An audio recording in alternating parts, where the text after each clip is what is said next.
creo que sería importante, Lulú, que todos estos chicos que nos están viendo ahora de la Fundación de Apoyo a la Juventud tuvieran una idea medianamente clara de lo que es la rendición de cuentas y por qué constantemente estamos hablando, a poco no, todo el tiempo de rendición de cuentas y siempre escuchamos en los noticieros o los periódicos se lee y todo el mundo habla de rendición de cuentas, ¿no? Pero realmente ¿qué deberíamos entender? Creo que es importante que lo platiquemos tú y yo. ¿Qué deberíamos entender por rendición de cuentas hoy en día?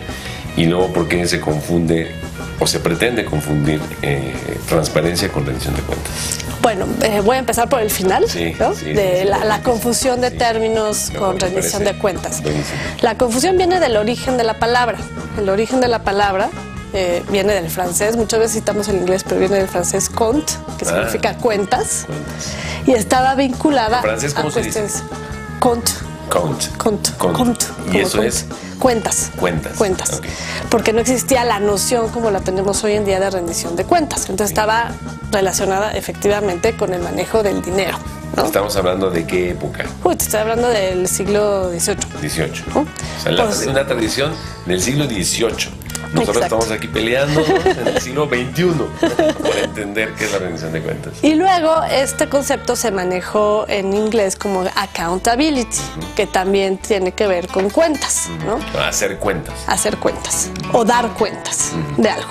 Entonces, el aterrizaje del concepto, aunque la discusión anglosajona se vinculó a la democracia, a los procesos de democratización, tenía que ver con la responsabilidad de los funcionarios, con rendir cuentas a quienes tienen un encargo. ¿Cuál era el principio? O sea, son funcionarios públicos electos. Funcionarios públicos electos o designados que ejercen su cargo y ejercen recursos públicos. Y entonces de ahí ya se derivó la noción de rendición de cuentas. ¿Y qué implica la rendición de cuentas? La rendición de cuentas, en las nociones más aterrizadas o modernas, implica no solo justificar los actos públicamente, dar información, sino también responsabilizarse de las consecuencias de esos actos públicos. O sea, un ejemplo muy concreto. Pensemos en el sexenio anterior, la lucha contra el narcotráfico. En el sexenio de Calderón. Todos estos recursos que se destinaron para hacer esta lucha, el eje central del gobierno, bueno, pues nunca se nos explicó qué fue el diagnóstico o cómo fue que llegaron a diseñar esa política y esos recursos para la lucha contra el narcotráfico.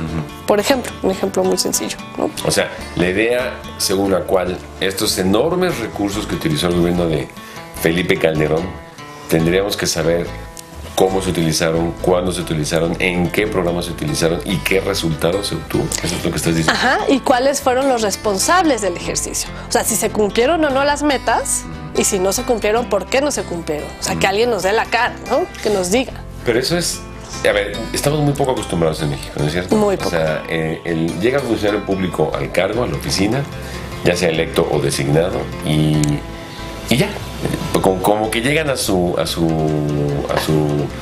parcela, ¿no? Esta es mi parcela, aquí nadie se mete, si tengo más o menos presupuesto nadie debe de importarle, yo sé cómo manejarlo, yo lo voy a manejar, crean en mí, tengan confianza de que se van a hacer las cosas bien.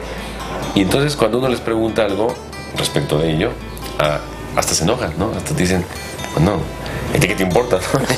Yo estoy haciendo mi chamba, ¿no? Exacto, para eso me eligiste, ¿no? Para eso me eligiste, ahora ya, sáquese. Y esa es la parte de la responsabilidad que no está completamente asumida. O sea, que no se trata solamente de ejercer efectivamente el cargo para el cual fueron electos, sino de explicar, justificar y dar la cara a la sociedad, porque eso además da mucha legitimidad a las decisiones y acerca a la ciudadanía con los gobernantes, ¿no? Y con los funcionarios. Cuando hablamos de rendición de cuentas, y qué bueno que citas, digamos, el concepto en términos históricos, ¿no? Porque en México, no, lo decíamos hace un momento, no estamos acostumbrados a ello, ¿no? En la época del gobierno, como le llamaban, de partido casi único, ¿no? Cuando el PRI gobernaba y hacía prácticamente todas las funciones, ¿no? Bueno, sigue gobernando, pero... No, quiero decir, volvió. No había división de poderes. Pero en esas épocas, ¿no? Estamos hablando de hace apenas 15 años o 13 años, ¿no? El PRI tenía prácticamente injerencia en los 3 poderes de gobierno, ¿no? En los 3 niveles, pues, ¿no? El ejecutivo, el legislativo y el judicial. Ahora, hay más controles, hay más candados, por un lado, y pregunto una pregunta, y por otro lado, ¿qué tan lejos estamos todavía de alcanzar ese objetivo de rendir cuentas? Pues ahorita ya tenemos por lo menos más pluralismo político, ya hay contrapesos, ¿no? Es otra forma en la cual también se ha abordado la rendición de cuentas, un sistema de pesos y contrapesos que no sea solo el mandato, en este caso del Ejecutivo, sin que haya un poder legislativo y un judicial que pues realmente actúen, ¿no? Hay mecanismos de control externo, como la cuenta pública, ¿no? La Auditoría Superior de la Federación, que es la que se encarga de ver cómo se ejercieron las cuentas. Hay más acceso a la información, hay mecanismos de control interno, que son los mecanismos que están en las dependencias y ven que efectivamente los funcionarios cumplan con su responsabilidad y que también se ejerzan los recursos de manera adecuada y cumplan con un reglamento, con cierta ética. O sea, ya hay avances en ese sentido. La parte, no estamos a gusto todavía, ¿no? En la parte cultural, la verdad es que no hay una confusión conceptual, inclusive por parte de los propios funcionarios. Yo no conozco hoy en día a algún político que diga que está en contra de la transparencia y la rendición de cuentas. No, bueno, es que además sería como pegarse un tiro en el pie, ¿no? Un político de muchos años de experiencia y aún los jóvenes que están haciendo sus pinitos en la carrera política, no habrá nadie que te diga no estoy de acuerdo con la rendición de cuentas, o a mí ni me preguntes, yo rindo mi informe anual, porque luego ocurre esto, ¿no es cierto? Ves a los anuncios espectaculares, ¿no? En las calles. Entonces ves a un montón de gente absolutamente desconocida y que además ni importa, porque a quién le importa la cara de tu diputado o la cara de tu delegado o de tu presidente municipal. Y cada año empiezan los anuncios, ¿no? En los espectaculares diciendo primer informe, ¿no? De actividades del diputado tal, primer informe de actividades del delegado. Y ellos suponen que eso es rendición de cuentas, ¿no? Que ya con eso es suficiente, ¿no? Y que ya no es necesario que tú llegues y le preguntes, oiga, pero este puente ¿cómo se construyó? ¿Y quién lo construyó? ¿Y de qué presupuesto? ¿Y de qué partida? ¿Y en qué programa estaba? ¿No? ¿Y cuál es el programa de mejoramiento vial y de apoyo a los peatones en mi demarcación? Eso ahí ya se pierde todo, sí, ¿no? Se diluye. Sí, los informes que supuestamente serían para dar cuenta de los avances, de lo que se programó, del estado del gobierno, ¿no? Sería una especie de desnudarse en público. La verdad es que hoy en día son las fiestas y promociones de los funcionarios. O sea, en un informe del funcionario. En un informe de un delegado, en el caso del Distrito Federal, en un informe de un presidente municipal, en un informe de un gobernador, rara vez te enteras de realmente cómo van las cosas. Maquillan las cifras o presentan información que realmente es promocional. Son mensajes políticos. Y que no realmente es de utilidad para la ciudadanía. Entonces, ese mecanismo, el informe, debería ser un mecanismo de rendición de cuentas. A ver, déjame decirle a los chavos. Cuando uno, presidente municipal o un delegado o un gobernador o el presidente de la República les diga que el informe es rendición de cuentas, no le crean. No les crean. No es rendición de cuentas. Que sí es rendición. O sea, es que, a ver, por otro lado, informar no está mal. No. O sea, informar está bien, es un principio. Es uno de los básico, pilares. Democrático, ¿no? De yo te elegí, tú infórmame qué estás haciendo y cómo lo hiciste. No quiere decir que esté mal, quiere decir que está bien, que informen, que hagan su. Pero que sea útil. Está mal que hagan propaganda de sí mismos. Eso sí está mal, ¿no? Con sus anuncios espectaculares y sus fotografías. Y con nuestro dinero. Desde luego, hombre. No conozco un político que de su bolsillo diga yo voy a pagar esta publicidad para mí. No. Encuentran la partida presupuestal tal, generalmente es la de comunicación, y ahí encajan estos anuncios. Ahora, informar, le dijimos, no está bien, es un buen principio democrático. ¿Qué le haría falta a esta información para que se convierta realmente en rendición de cuentas? Y yo adelanto una que es muy importante, que el ciudadano tenga la capacidad, motu propio, porque tenga ganas, ustedes que tengan ganas de enterarse, no ocurre todavía, pero tendrían que tener la capacidad de preguntar, ¿no? De saber y de conocer el detalle de cada una de las actividades de los funcionarios electos, ¿no? Sí, digamos que esa información debe tener ciertos atributos, ¿no? Y los atributos son que esta información sea útil, que sea oportuna, que sea accesible, ¿no? A propósito de esto, hay un debate reciente sobre una información que da la Secretaría de Educación Pública y que no es accesible y que era accesible en el sexenio anterior sobre las nóminas de los maestros, ¿no? Sí. Ahora las dan en PDFs y es muy difícil descifrar, indexar, hacer corridas y entender cómo evoluciona. Y que sea congruente, es decir, no sirve un levantamiento de información, una estadística, si no tenemos las metodologías claras, si no son confiables. Más que congruente, diría confiable. La información, o sea, debemos de pensar que esa información sí es confiable, que no están inventando los datos, porque si no, no es de utilidad. Primero que la información realmente existe, ¿no? Que exista, claro. Archivada, pero que sea oportuna, accesible, ¿no? Ahora, yo he conocido algunos casos en Estados Unidos, por ejemplo, en unos estados, y en general en Europa, en Inglaterra, que es una tradición muy antigua de rendición de cuentas, ¿no? En donde un ciudadano cualquiera de ustedes se pone frente a una computadora, ¿no? Baja la página, entra a la página de rendición de cuentas y pregunta lo que quiera preguntar, ¿no? O sea, pone una palabra clave. Hoy en día con las nuevas tecnologías, como a mí me gusta decir, si el hombre ya llegó a la luna, que no podamos informar qué es lo que está pasando con una vialidad o con un puente o con una línea 12 del metro, pues está grave, ¿no? Pero la idea sería que un ciudadano cualquiera o una ciudadana cualquiera llegara a la pantalla de computadora, pusiera una pregunta, una palabra clave, ¿no? Y saliera toda la información, ¿no? Toda la información. Línea 12 del metro, por decir algo, en la Ciudad de México, línea 12 del metro. Luego, ¿qué te parece? La marca de los vagones de tren. Y a partir de ahí que se lleva toda la información. Cuántos vagones se compraron, cuándo se compraron, la licitación que se hizo, inclusive que estuvieran los documentos, ¿no? Que uno pudiera acceder a esos documentos y bajar. Ese tema que tocas es importantísimo, las compras públicas, ¿no? Y las obras. Eso se ha detectado y está en todos los índices internacionales como una de las zonas más sensibles de corrupción y de opacidad. Y ya ha habido sistemas en los cuales hay una forma de no solo hacer las licitaciones públicas, porque eso ya se hace en México. Se hacen las licitaciones, son públicas, los concursos, sabemos que a veces hay mañas, pero lo que todavía no hemos logrado es, por ejemplo, entre lo comprometido de una obra, lo presupuesto, y el seguimiento del gasto, todavía no hemos logrado un mecanismo que ya existe en otros países para ver, a ver, se comprometieron a esta obra con este precio y la entrega esta fecha. ¿Cómo podemos darle seguimiento? ¿No? Y ver que el proceso es transparente. Entonces, como no tenemos esos sistemas, ocurren cosas como lo que sucedió en el Senado de la República. Ustedes recordarán que se había presupuestado la construcción del Senado, del edificio del Senado, que se había presupuestado cierta cantidad y resultó, no me acuerdo cuántos millones, pero mucho más. Parece que te das cuenta que algo estuvo mal ahí. Cuando llegas y te das cuenta que huele a caño. Todo en el Senado huele a caño. El genio que construyó eso, no sé qué pasó, pero de verdad, a mí, digo, no sé si tú tienes la misma impresión, pero yo cada vez que voy me huele a caño. En la entrada, no sé si está muy cerca las tuberías o si se les reventaron algunas o no sé qué pasa, pero huele muy Bueno, yo recuerdo que cuando recién lo habían inaugurado se inundó. ¿Se inundó? Sí, no. Ahora...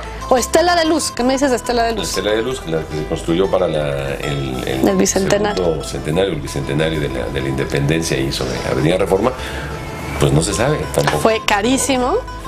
Todo fue opaco, nos informó, otra vez es confíen en nosotros, confíen, ¿no? Si ustedes confíen, ¿no? Va a haber un gran monumento por el bicentenario de la independencia de México, ¿no? Entonces, y no hubo responsables, nadie se quiso responsabilizar. Confíen en nosotros, lo vamos a hacer bien, ¿no? En este discurso paternalista, ¿no? De estamos con ustedes, estamos trabajando, lo estamos haciendo por su bien, ¿no? Este rollo de que el gobierno per se hace las cosas bien, ¿no? Lo cierto es que esta Estela de Luz, ¿no? Pues se subió al doble, ¿no? Al doble o al triple, fue una locura, una locura.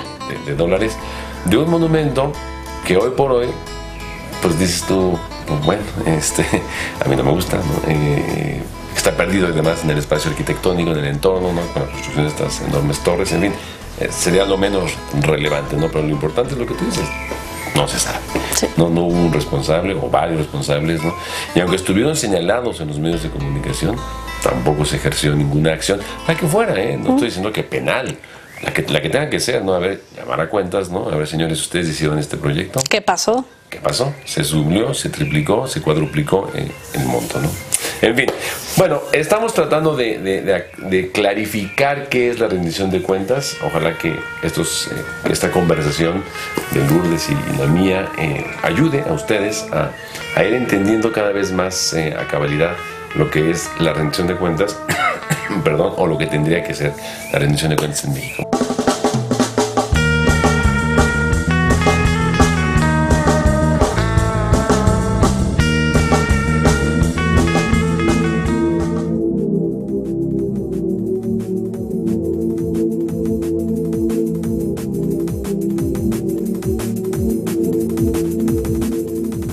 El paquete evaluativo presupuestario como instrumento de gestión básicamente consiste en generar desde el proceso de planeación nacional, desde el inicio del Plan Nacional de Desarrollo, planes sectoriales y eventualmente planes programáticos, una serie de atributos de diseño apegado a buenas prácticas, de manera tal que estos enfaticen cuáles son los resultados que desean alcanzar, que pongan claros hitos, ¿sí?, de logro de estos resultados, y una métrica clara, concisa, ágil, sencilla, directa, que permita a cualquier ciudadano saber cómo va la gestión pública en la consecución o no de estos fines.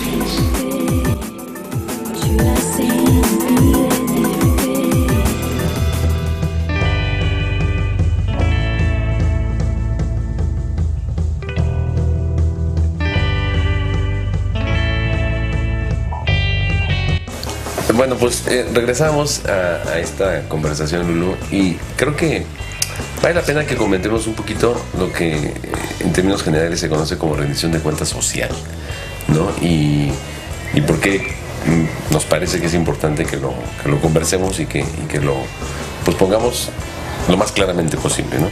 Sí, y la rendición de cuentas social conceptualmente se entiende como estas acciones que realizan grupos de ciudadanos u organizaciones sociales y que coadyuvan a exigir cuentas. Y en México pues hay varios casos de organizaciones que han emprendido acciones, han tenido proyectos y han tenido pues, cierto éxito. Pero a ver, un poquito antes, si estamos hablando de rendición de cuentas, como que el concepto clásico es que quien tiene que rendir cuentas es el responsable, el funcionario.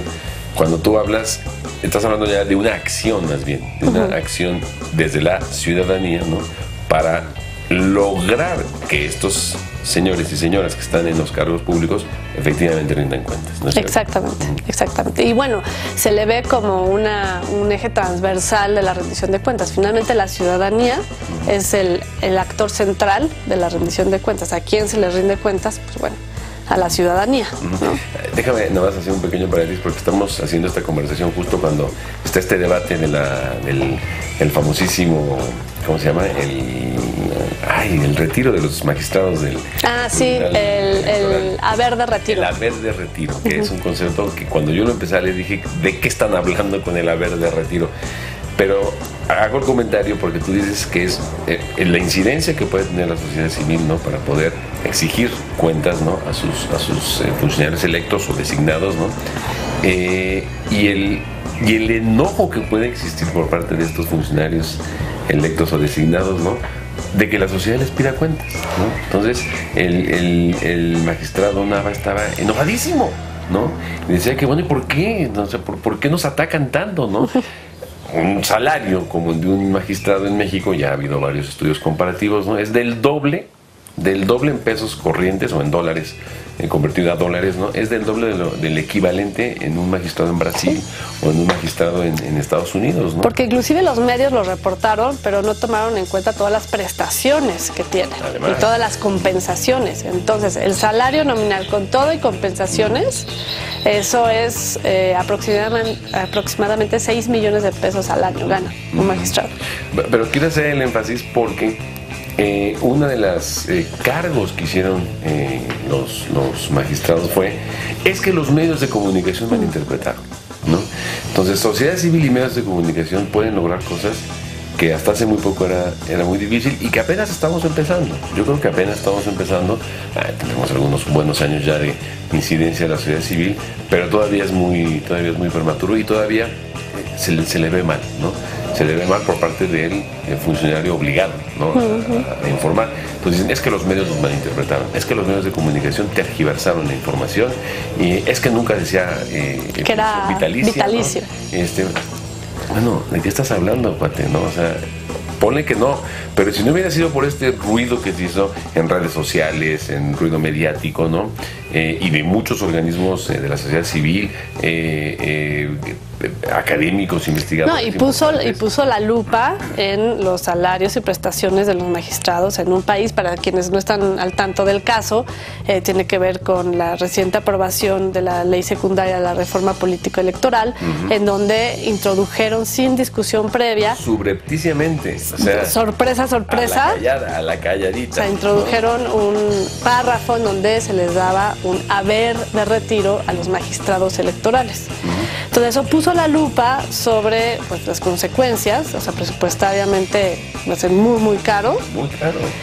Y sobre estas prestaciones de los funcionarios, que si bien es cierto que un funcionario debe estar bien pagado para evitar corrupción, ¿no? Y para garantizar autonomía, pues es relativamente excesivo pensar que en un país como México 6 millones de pesos al año no te va a dar para hacer un pequeño ahorro y en los siguientes 2 años retirarte a tu casa, ¿no? Bueno, y además, si a esas vamos, bueno, pues no dicen que dinero llama dinero, y entonces si ganas 6, ¿por qué no 12?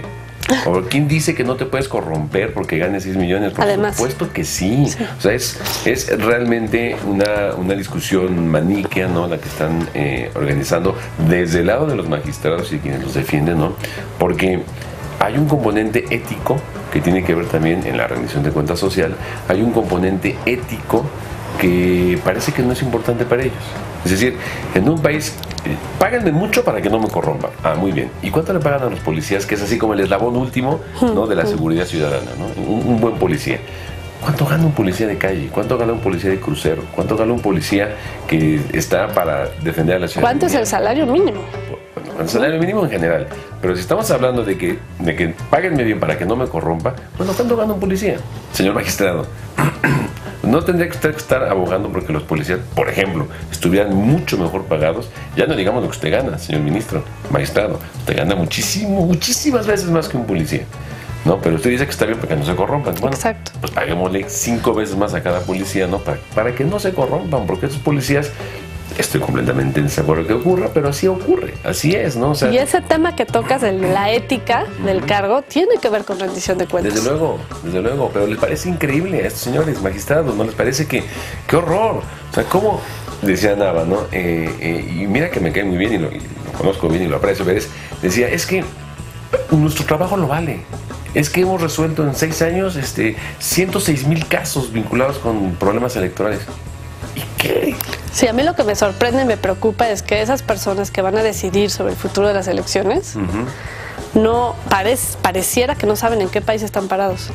No sé en qué país están esos magistrados, pero no puede ser que exijan, porque consideran que es justo ese pago, y que hacen mucha chamba en un país como México, en donde hay tantas desigualdades y donde nadie gana lo que ellos ganan. Es que los ministros... Mira, me da la impresión de que no leen, o no quieren leer, o no quieren ver, ¿no? México es, de las economías de América Latina, una de las más desiguales. De las más desiguales. El ingreso y la distribución de la riqueza es de las más contrastadas, ¿no? Bueno, tenemos al hombre más rico, uno de los hombres más ricos del mundo, ¿no? Y zonas de la República que se parecen a las zonas más pobres de África. Así es. Las últimas estadísticas del Latinobarómetro, que lo pueden consultar en línea, muestran que de todos los países de América Latina, México es de los países en donde hay más desilusión con la democracia, más desigualdad y más sensación de crisis económica. Aunque somos generosos, ¿sí? Porque también en las otras mediciones de felicidad, por ejemplo, sí, bueno, esas México salimos aparece felices como uno de los países más felices, ¿no? del planeta. Lo cierto es que hay ahí en la lógica de la rendición de cuentas social, y estaría padre que platicáramos de un par de casos más.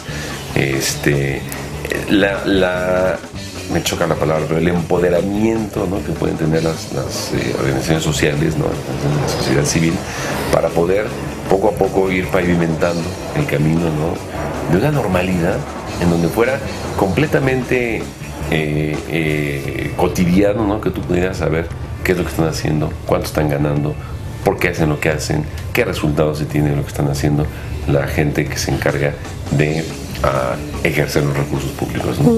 Sí, en ese sentido creo que hay que estar bien ubicados, ¿no? Una cosa es el ciudadano ideal, ¿no?, que es el ciudadano informado, el que lee, el que pregunta, ¿no?, el que ve las noticias. Yo no sé cuántos de ustedes oyen los noticieros o leen los periódicos, ¿no? Bueno, yo seguro Twitter y Facebook sí, pero... y no precisamente los noticiosos, ¿no? Pero bueno, hay que aprovechar esto que tú dices, la cantidad de formas de estar informado para, pues, por lo menos enterarse de qué es lo que está pasando. Y otra cosa es el ciudadano real. Y el ciudadano real se informa poco, exige poco, se indigna mucho, ¿no?, y hace pocas cosas para cambiar. Y se conforma mucho. Y se conforma mucho. Somos muy conformistas, ¿no? O sea, entonces... ocurren cosas gravísimas, ¿no? Yo creo que hay como una erosión también en la credibilidad pública, ¿no? Entonces ya estamos tan acostumbrados a que no nos hagan caso, ¿no? O a que nunca buscaron hacernos caso, ¿no? O a tanto escándalo. A tanto escándalo. Que otro más. Claro, ¿no? O sea, ocurre en estos días el tema aquí en la delegación Álvaro Obregón, ¿no? De la obra esta que se está haciendo para tener agua potable, ¿no? Y los vecinos y la comunidad no hacen otra cosa más que llegar, plantarse, ¿no?, y tratar de impedir la construcción. Como consecuencia de ello, una decisión mal tomada, ¿no?, de la autoridad. No justificada. No justificada es poner no a 50 ni a 100 policías, a 1000 policías. Oye, algo anda mal cuando tienes que mandar a 1000 policías, ¿no?, para proteger una obra pública, ¿no? Y luego la reacción, que no es justamente la mejor reacción en términos sociales y ciudadanos, ¿no?, que es golpear a los policías, ¿no? Sí, no, horrible. Ahí hay una zona muy importante de construcción social, o por lo menos intentar ver qué es lo que está pasando con esa construcción social y esa parte del tejido social en donde se rompe, ¿no? Y el ciudadano no se siente tomado en cuenta. No defiendo la acción que estos no, pero es un ejemplo de falta de rendición de cuentas. Sí, o sea, es decir, estos no sé si fueron informados o no informados, ¿no? Pasa con ese tipo de obras que están en la esquina de tu casa, ¿no?, y que no las quieres porque están muy cerca de tu casa, pero que son necesarias para un núcleo poblacional mucho más grande que las cercanías de tu casa, ¿no? Las 3 cuadras o 4 manzanas cercanas a tu casa. Pasa con los aeropuertos, por ejemplo, cuando los construyes, pasa cuando se quiere construir una gasolinera, ¿no? Y no quieres que se construya la gasolinera porque la gente piensa que las gasolinerías estallan. Bueno, no hay noticias de que las gasolinerías estallen, pero entonces ahí hay una falta de cultura, ¿no?, por parte de la ciudadanía, pero también por parte de la construcción, ¿no?, social, ¿no?, en donde hace que seamos muy desconfiados. Muy desconfiados. Bueno, pero déjate cuento un caso que lo lleva a una organización de Ciudad Juárez, que uno pensaría que en la situación actual de Ciudad Juárez, de tanta violencia en Chihuahua, no hay tejido organizativo. Pues hoy sí hay, y es muy importante, que se llama Plan Estratégico Juárez.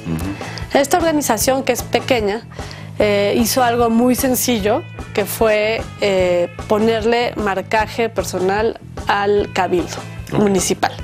O sea, el cabildo está integrado por 18 personas y ellos dijeron, de diferentes partidos políticos, y ellos dijeron, vamos a sacar el regidor 19, que somos todos nosotros. Porque 1, las sesiones tienen que ser públicas, porque 2, tenemos derecho a estar informados de las decisiones que se tomen, y porque 3, a cada miembro del cabildo se le pagaba cierta cantidad por asistir a las reuniones, a las sesiones, y muchos no asistían. Y se les pagaba. Y se les pagaba. Entonces el regidor 19 lo que hizo fue, pues, darle el marcaje. ¿Opinar también? Bueno, ellos hacían sus reportes. No, ellos pueden opinar sobre las políticas. No. Pero bueno, estaban ahí y daban a conocer. Una labor de vigilancia, digamos. Y de acompañamiento. Entonces decían, bueno, fulanito de tal ha faltado a tantas sesiones, nos debe tantos millones. Y así empezaron, ¿no?, a sacar sus reportes. Cáiganse. Dijo, a ver, el presidente se comprometió, este es su plan municipal de desarrollo y esto es lo que ha cumplido. Él está diciendo esto y nosotros ya verificamos y está haciendo esto. Entonces, eso fue muy interesante porque además de que pues, obligó a que todos asistieran a las reuniones de Cabildo, también involucró al resto de la ciudadanía con lo que estaba haciendo su gobierno. Entonces, pues, tiene una base social, generó cierta incidencia y ahí sigue. Fíjate, cuando la ciudadanía, así entendida, ¿no?, una ciudadanía activa, participante, y con espacios en los lugares indicados, en este caso el Cabildo de Ciudad Juárez, participa, los resultados son notablemente diferentes y casi siempre positivos, ¿no? Porque ese acompañamiento y esa vigilancia, ¿no?, que tampoco les gusta, ¿no?, a los funcionarios. No les gusta. No les gusta, ¿no?, que uno llegue y les diga, oye, pues déjame ver lo que estás haciendo, déjame ver cómo lo estás haciendo, tengo derecho a saber cómo lo estás haciendo. No, espera tantito, ¿no? Aquí nosotros, los señores senadores de la República, los señores diputados de la República, los señores gobernadores, ¿no? Bueno, por favor. Pues nosotros somos los notables. Somos los notables. Para eso fuimos electos. Municipal electo y usted no tiene por qué saber lo que yo estoy haciendo, ¿no? Creo que ahí ese componente es básico, lo que tú estás comentando, ¿no?, Ciudad Juárez. Un integrante de Cabildo número 19, ¿no? Que es el ciudadano. Que es el ciudadano, ¿no? Y yo estoy seguro, la experiencia lo indica, que ha sido muy positivo. Sí. Muy positivo. Para empezar, están llegando los integrantes del Cabildo a la reunión. No, de hecho ya lo documentaron, porque esto ya tiene un rato, y tuvieron una incidencia en la cual 61% volvió a asistir a las reuniones de Cabildo. Bueno, pues es un... Y hay muchos casos, ¿no? Ya hay muchos casos. No tenemos ya tiempo para hablar de más, pero hay muchos casos, ¿no?, que vale la pena irlos documentando. Sí, también un esfuerzo similar lo hizo Fundar, que es otra organización social, con Curul Ellos 501. Están en la Ciudad de México, ¿no? Ellos fueron más utilizando las nuevas tecnologías y entonces... Se llama Curul 501. Entonces así se llama el proyecto de ellos. Este Curul 501 permite monitorear lo que hace cada uno de los 500 diputados. Y ellos crearon el 501 para que todos los ciudadanos podamos acceder a la información, a los dictámenes, a las decisiones. Este diputado 501 sí va y digamos tiene un esquema similar al de... Tienen un esquema de monitoreo. Tienen un esquema de vigilancia de todo lo que pasa en la Cámara de Diputados. En un lugar de los diputados donde no llegan a trabajar o no llegan a cumplir con sus deberes, ¿no? Pues es en la Cámara de Diputados, ¿no? Que además tienen periodos de sesiones pues cortitos, ¿no? 2 al año, de 3 meses cada uno. Y lo demás, que se supone que tendría que ser un intenso trabajo en comisiones, pues realmente no sabemos.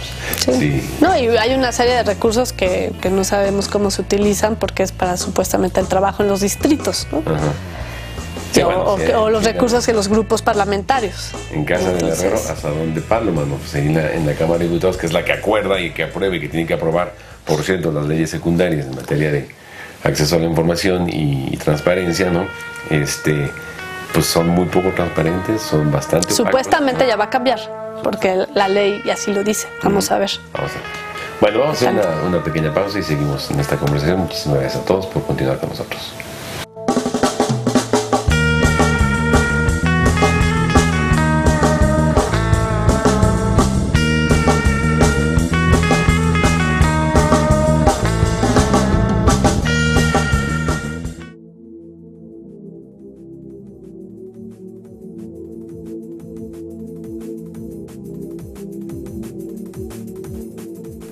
Fiscalizar es revisar. En el caso de la auditoría gubernamental, digamos, tiene como principal representante la Auditoría Superior de la Federación, significa revisar el gasto del gobierno para después informar qué es lo que se encontró en esa revisión. Hay que explicar bien por qué se planeó la auditoría, qué procesos se llevaron a cabo para llegar a los resultados, y también hay que expresar de manera muy clara cuáles son las consecuencias de los resultados que se encontraron.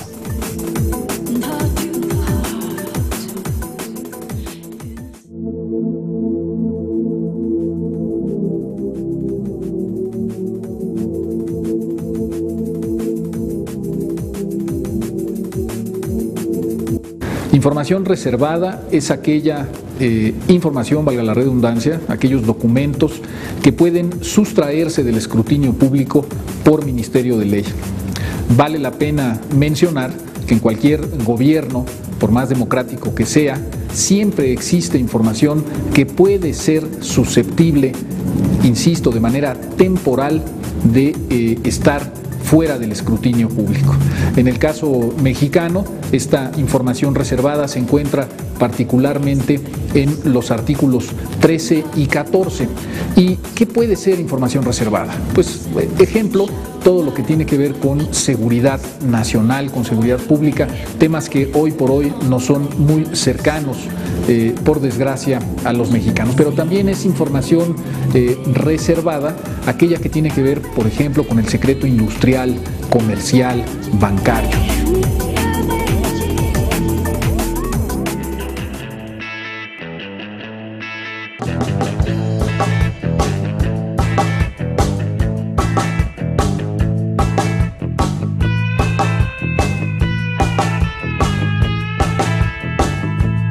Bueno, pues de nuevo muchísimas gracias a la Fundación Apoyo a la Juventud AC por permitirnos este acercamiento con todos ustedes y ojalá que sea de utilidad lo que estamos platicando.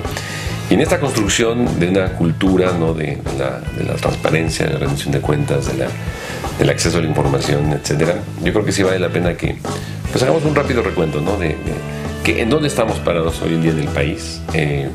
Como hemos conversado, Lulú, hemos avanzado mucho, pero nos falta muchísimo por avanzar.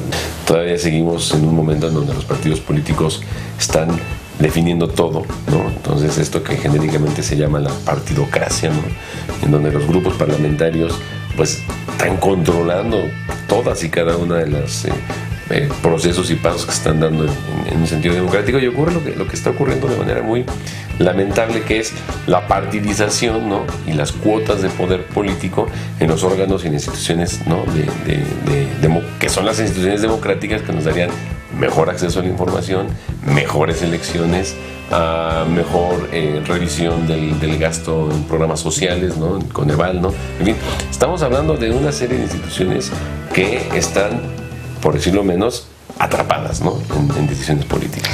Pero a mí lo que me da cierta esperanza es que por lo menos hay actores que exigen por diversos medios, ¿no? Hay una pluralidad de medios, ya no hay ese control de los medios, y que sí le ponen la lupa a estos actores. Y creo que de ahí la relevancia de que las nuevas generaciones primero se formen en una cultura de cero tolerancia a la corrupción, que no piensen que así es, así nos tocó vivir y ni modo, porque eso no nos va a ayudar a cambiar las cosas. Eso no debe de ser así y cuesta dinero. Y fíjate, eso que tú estás diciendo es muy importante en términos de construcción, ¿no?, de nuevas generaciones, ¿no?, las de ustedes, chavos, pero los más chavitos todavía, que desde muy chavitos vayan, ¿no?, como con esta inoculando, ¿no?, estas ideas, esta cultura democrática, ¿no?, en donde es posible preguntar y se debe de preguntar, ¿no?, en donde sea posible inquirir, ¿no?, y decir, a ver, ¿por qué está ocurriendo eso? Y tener acceso a la información. Por eso es muy importante que estas instituciones sean conocidas por todos ustedes, ¿no?, y la facilidad o no para poder acceder a esta información, y a partir de los portales o de las páginas de internet poder entrar y saber, ¿no?, a través de los organismos locales de acceso a la información o a través del IFAI, pero también saber a través del IFE qué es lo que está pasando con las elecciones, ¿no?, pero también saber a través del Coneval qué está pasando con la revisión, pues, ¿no?, del ejercicio presupuestal en los programas sociales, ¿no?, y sus resultados, ¿no? En fin, esta cultura democrática de participación, lo que tú dices con toda claridad, ¿no?, en donde los ciudadanos tengan la capacidad y se la crean, ¿no? Sí, y que se informen. O sea, información es poder. Hay que preguntar, hay que conocer lo que está pasando a tu alrededor, sí hay que estar al tanto. Sé que algunos piensan, ay, la política es siempre lo mismo, siempre se están peleando, pero no, porque son sus representantes y la mejor forma de exigir es conocer qué es lo que está pasando y estar al tanto. Y hay muchas formas de informarse. De modo que yo espero que todos ustedes tengan el interés de enterarse, ¿no?, informarse, participar pedir información. Organizarse de preferencia. Organizarse, exacto. Y perder el miedo. Quienes son nuestros funcionarios electos o designados tienen la obligación de informarnos y tienen la obligación, desde luego, de rendir cuentas en un proceso de formación democrática de un país que tiene que ser normal, ¿no? La normalidad democrática, en donde ya esto ni siquiera se tuviera que discutir. Exacto. Estoy hablando 10, 15, 20, 30 años más, ¿no? Para que este país sea normalmente democrático. Bueno, ojalá. Pues hemos llegado al final de esta conversación. Muchísimas gracias a todos ustedes por permitirnos conversar y estar tratando de dilucidar algunos conceptos básicos de transparencia, de acceso a la información, de protección de datos, de rendición de cuentas y de todo lo que tiene que ver con un entorno más democrático y de mayor participación ciudadana. Muchísimas gracias y hasta la próxima.